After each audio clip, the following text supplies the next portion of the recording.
It's almost amazing to me that I'm the guy that was with Aaliyah. Do you think you would have married her one day? Yeah. As you hear all this other stuff in the news with R. Kelly, how does that make you feel about him? We talked about it up to the point where it hurt. And then she said, I don't want to talk about it no more. First of all, this has to be a hard time, this anniversary coming up of Aaliyah's passing. What goes through your mind?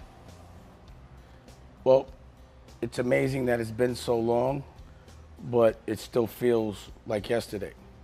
Like literally, you know, I was reflecting today. There hasn't been one day since she's passed, not one. In the 20 years that I haven't either heard her name, heard a record, or seen a picture of her, every single day she's present in my life, and I feel lucky for that. What did we lose by losing her? Where would she be today? It's where the world would be today. Right. The trajectory of the world would have been a lot different had she been on this planet, you know, because she was an opinion leader. She was one of those people that if she did something first, everyone followed suit. So yeah, she was just building herself as a brand, you know? So again, the trajectory of the world would have been a lot different because she was a very forward thinker. Do you think you would have married her one day? Yeah. I mean, you know, the plan was because we were both so busy. So while she was shooting the movie in Australia, I was shooting Paid in Full. So I couldn't fly to Australia to go see her. She was gone for 4 months. And when she came back, you know, she had to be in LA to rehearse for a video while I had to do whatever I was doing. I had companies to run. So we would have such a good time when we saw each other. You know, it was like, it just always felt fresh. So our thing was, you know, let's see if we can like tolerate being around each other with no distractions for 6 months. If we still have this same feeling, then we'll get married. But our intention at first wasn't even to be in love. We were just really good friends, and we fell for real. It was almost an accident. But what I learned from that, number one, I didn't know what being in love was. I didn't even understand what that feeling is. And I was able to really achieve that with her. So now I know what it feels like. So I was able to identify it when it happened again, you know? And after she passed, it changed my whole life because I would only do what I love. I would only be around people I love. That became the only currency I cared about, is how I felt. But everyone here is either gonna lose someone they love or they're gonna be a loss to someone they love. We're doomed the day we're born. So in between that time, we have to enjoy life and marinate the things that really count. But I never thought about what it would feel like to lose my girl. You didn't want her to go, did you? No. So she was shooting a video in Miami. Yep. And I had my son and my nephews with me. And, you know, she was very supportive. She particularly liked Freeway, his voice. And she was supportive of everything I was doing. She was like, yo, while I'm in Miami, I had the state property down there, which was a group. Yeah. And she was gonna do a record with Freeway. So I was like, all right, I'm gonna come down there, I'll check you, I'll bring the kids, make a vacation, work, the whole nine. So when we got there, you know, Hype was making this video, and I was like, I know Hype. I just got off of Big Pimpin', where I had to cut the video, you know what I mean? Because he likes to spend bread. So I was like, you know, he's gonna make you do another day. Don't do it. Trust me, it's just so he can spend money, you know? And sure enough, she came home that day, and I had a big house. I rented this house, and she's like, I'm going to, you know, there. And I was like, I just thought that it wasn't necessary. You know, I knew that that was gonna happen. And then when she actually saw the plane, she, you know, we had the Blackberries, and she said, I don't like this plane. And I was like, well, don't get on it. And she was like, well, I got to because I got work to do. She got on the plane, and she always had a very serious fear of planes in general. So she had to overcome a fear to get on that plane on the way there. But what I was really more tight about was that I had heard that Lenny Kravitz had offered her a jet, and that Hype had took the jet. So that's what really pissed me off about the situation when I heard about that. So you could ask Hype about that. That's what I said. Have you ever talked to Hype about it? Yeah. And how did that conversation go? Ask him. But I also am asking you. Yeah, but ask him. I feel like you had some things to say to him. Because of my respect for Aaliyah and her family, her music is just coming out, but everyone's very respectful of her memory. No one really speaks on it, because that's the circle of people she had around her. So out of respect for her memory, I don't say a lot of things. Tell me about that day. Where were you? I was getting my hair cut. and I was waiting for her. So, you know, she was trying to get back really quickly because we were trying to see each other. So she was like, I'm gonna get on the first thing smoking. And that day I waited in the house and I was getting a haircut, and when they told me that there was a crash, it was her mom that told me, and they said they didn't find all the bodies yet, so they didn't know if she was still alive. But for me, I was like, so it's a wrap. So I hadn't finished my haircut, and I took all of her clothes out of my house and everything, and I went to go see her mom because I just didn't want to be triggered. I was not embarrassed to cry about losing Aaliyah, and I'm still not. But I cried hard in front of people that thought I was weak. I mean, I still had to get myself together and fight because there were things that were going on. We actually have video of you. You're at her funeral where you're very emotional. Yeah, I told you. Remember that day? Remember that day? I don't revisit it often because it hurts. So it's not like I visualize it, you know, so much. I see pictures sometimes. But a lot was going on in that moment. There's a report that to get on that plane, she may have taken something. There's a new report out. Yeah, I read it. What did you think about that? I didn't really think about it.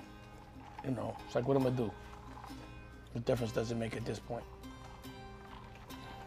You also said that her death and then your mother's death shortly after, it changed you, it turned you into a monster. Yeah, it made me fearless because I know what real pain feels like and I've dealt with it. It can't be nothing worse than that. There's a couple things that are a little worse than that, or up there. But overall, if it ain't that, then I'm not really concerned.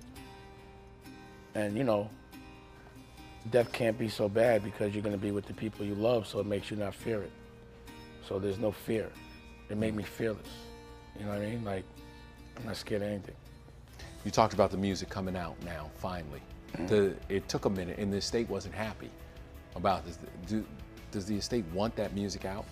I don't know. Do you think it should have been out a while ago? I'm a fan, of course. And you feel like you're ready for that rush of Aaliyah that will come out where people will be playing the music so much more? You know, there was a time when she first passed, a lot of what I did to escape was I went out every night. And what everyone knew in New York was when I walked into a club, do not play any Aaliyah. But it just took me a minute. It was a process. I couldn't even look at her movies or anything for a while. But now, you know, you never heal, but you learn to live with. You understand what I'm saying? So now I embrace hearing her music because there's signs to me. It means she's talking to me. It still messes with you, doesn't it? No, it doesn't mess with me. I mean, it messes with me that she's not here.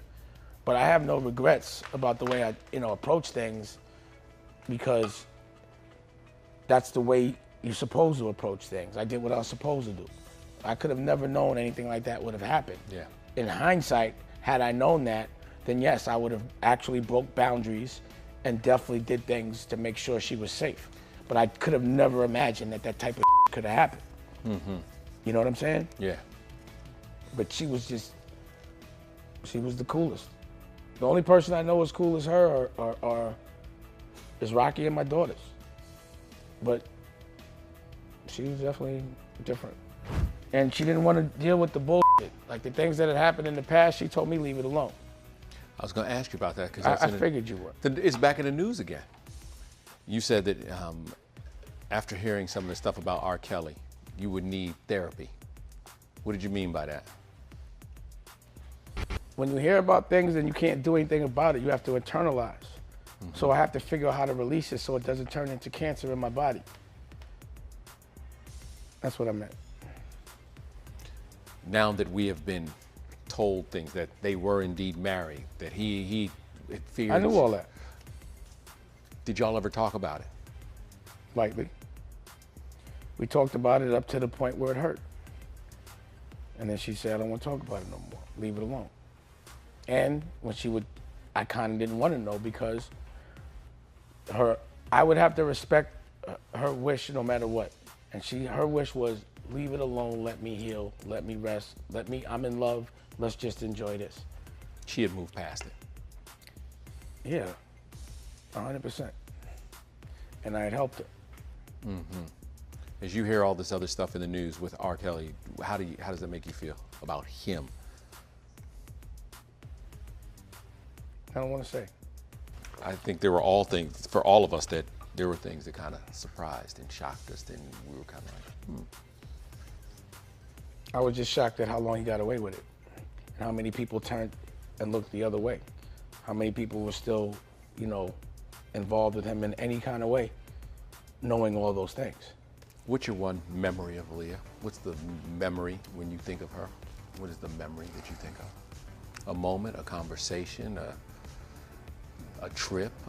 Well, we took this one trip to Nevis off season, and no one was there but the monkeys. I got the pictures. And it was just us on an island for like a couple of days. And we really felt like we didn't need anybody but us. It didn't matter about fame. It didn't matter about money. The wealth was our love. And no one was watching. It's almost amazing to me that I'm the guy that was with Aaliyah. Like, I'm almost a fan of myself. Like, who is that guy? Who could it be that cool to be with Aaliyah? Like, who could have actually been with Aaliyah? It's me. And that's crazy. So I gotta appreciate that. Every year the legend grows, and you were part of that legend. What do you think that people should remember about her? What is the thing? What is the what she presented to them. Great music and swag, the coolest, you know?